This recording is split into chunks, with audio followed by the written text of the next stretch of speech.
Could bad posture be aging your brain?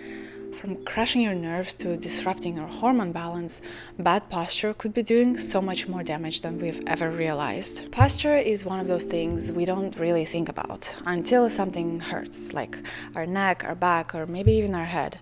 We've all been told to sit up straight and stop slouching, but how many of us truly take this advice seriously?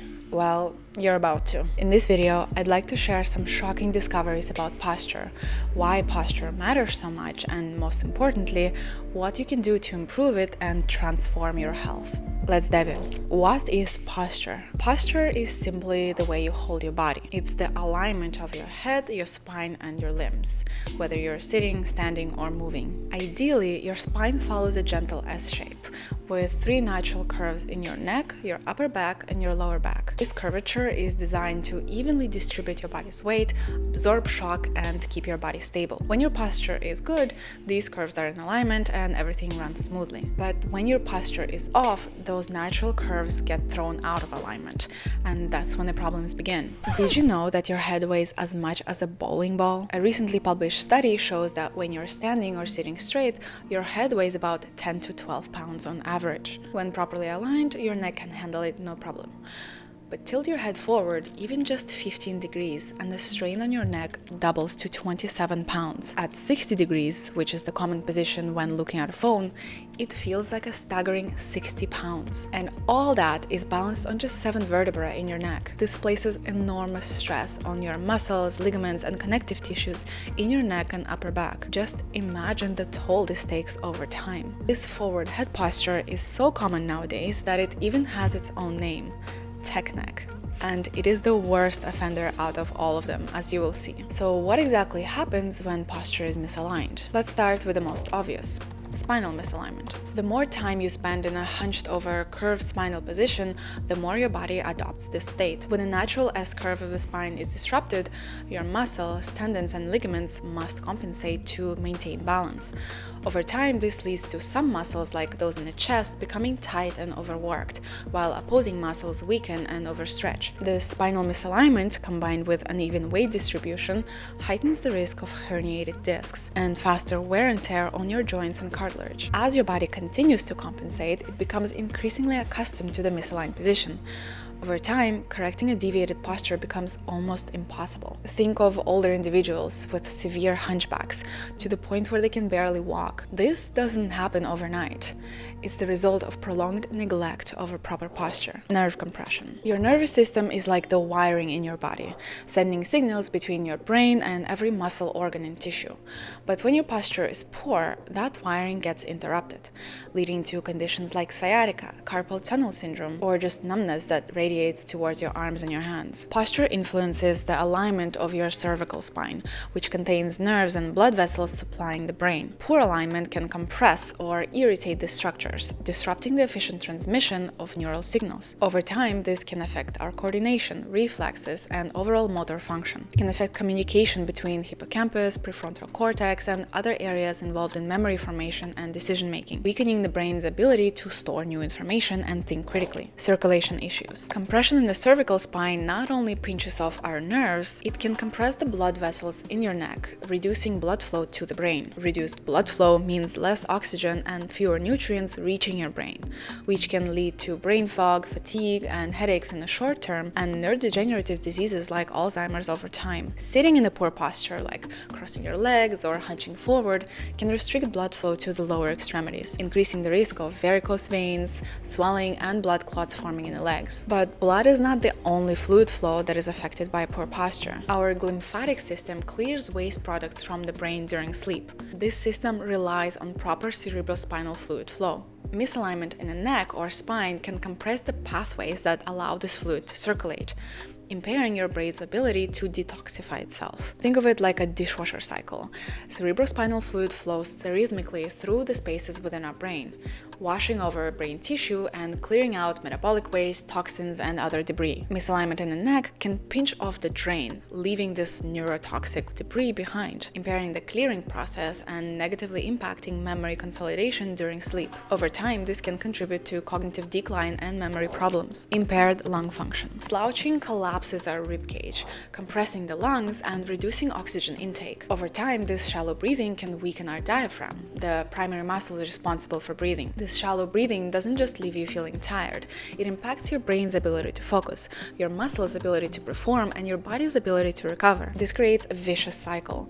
The less oxygen your body gets, the more tired and less physically capable you feel, and the harder it is to maintain proper posture. I have a great tip counteracting this specific problem, which I'll share later in the video. Cognitive and emotional impacts. Your posture doesn't just affect your body, it influences your emotions, memories, hormones, and even your brain function. The brain continuously monitors your posture through a system called postural readiness, which integrates sensory input from your muscles, your joints, and other environmental cues. When you slouch or hunch forward, your body mimics a defensive position, signaling to your brain that there's a threat, that something is wrong, even in the absence of an actual threat. This perceived danger activates the hypothalamus, which releases stress hormones like cortisol and adrenaline.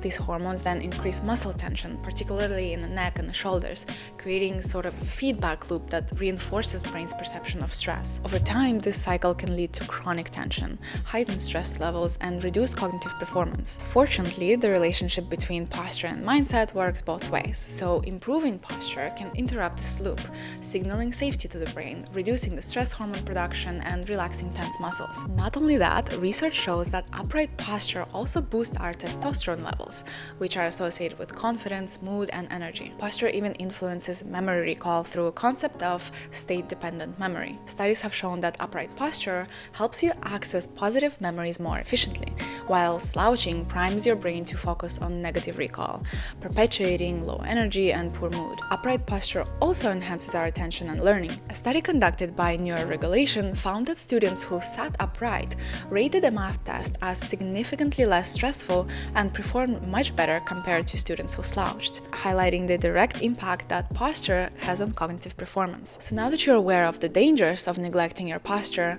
what can you even do about it? I have a lot of tricks, with my number one tip being creating awareness. Create a habit out of noticing how you're sitting or standing throughout the day. You can use a posture app for this, a device that will tap you.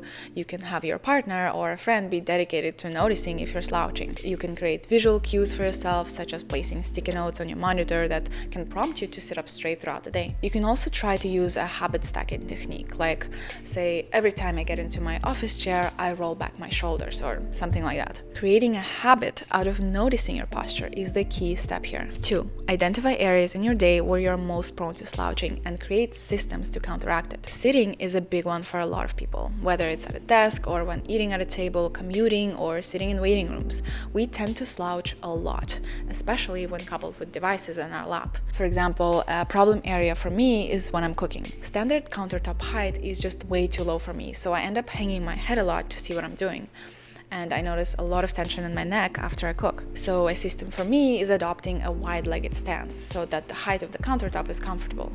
It looks ridiculous, but it really works. So identify the problem areas and create systems to counteract the damage. 3. Mind your alignment. So now that you've identified the problem areas, how exactly do you fix it? Like, what does good posture even feel like? Well, there are a couple of things that work really well in adjusting your alignment. Ensure your ears rest directly above your shoulders, not jutting forward. Roll the shoulders back and down.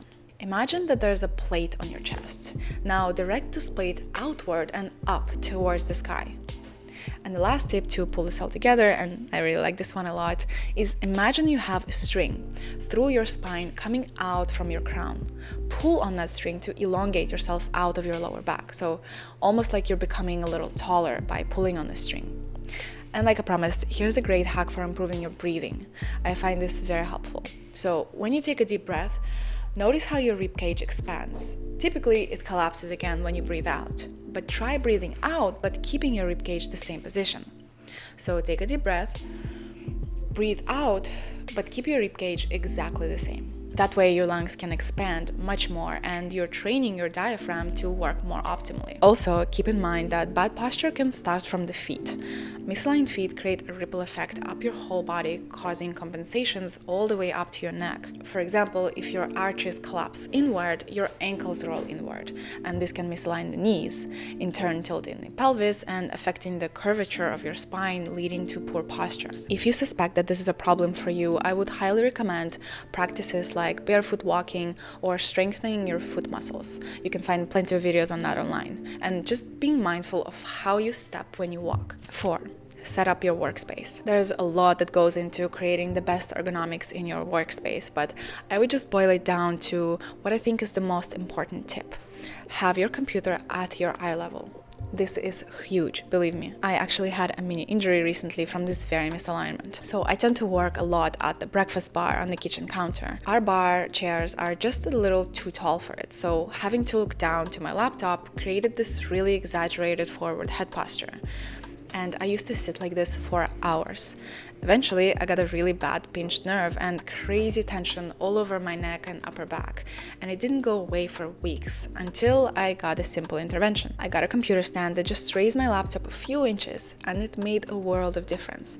No more neck pain, and now I know that my alignment is good. So please invest in any intervention to raise your screen up to your eye level. 5. Take movement breaks. Set a timer to remind yourself to stand, stretch, or take a short walk every 30 to 60 minutes. Once again, this is important because sitting too long compresses our veins in the legs, compresses the sciatic nerve in the back, and keeps fluids from circulating properly. So every now and again, get up.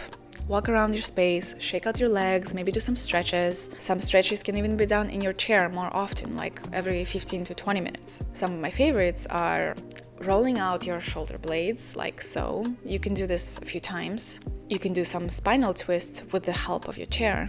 Of course, rolling out your neck.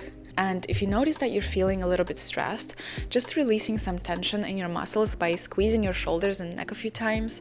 Again, remember back to that stress tension loop that we talked about. This will break that cycle and relieve your stress big time. And the last tip is to really mind your tech use. A lot of the problems arise from tech neck, which, as the name suggests, comes from staring at our screens in a very misaligned position. So if you're checking your phone, avoid looking down at it in your lap and instead raise it to your eye level. This, of course, is super uncomfortable and very strange, so maybe it will even help you not be on your phone so much and help you create better boundaries around tech use. But generally, I would say try to avoid all things that invite bad posture. I truly hope that this video brought you some value and guidance on how to improve your posture and why you should do it. Having an intrinsic motivation is the most important factor in creating any good habit, and so I hope I've been able to inspire that in you. Your posture is way more than just how you carry yourself. It's a reflection of your overall health, both physical and mental. If you start making small changes today, they will pay off in a big way, and you can prevent a lot of the issues that come down the line from neglecting posture. Remember, the more time you spend in misalignment, the harder it becomes to fix it, because your body is just excellent at adapting and reshaping itself. If you've had poor posture for a while, it will be very difficult to retrain in the beginning. It might feel unnatural, you might get sore, you might feel like a robot, but nothing worthwhile in life comes easy, so trust the process. And over time, your body will realign and it will become your second nature. Thank you for watching.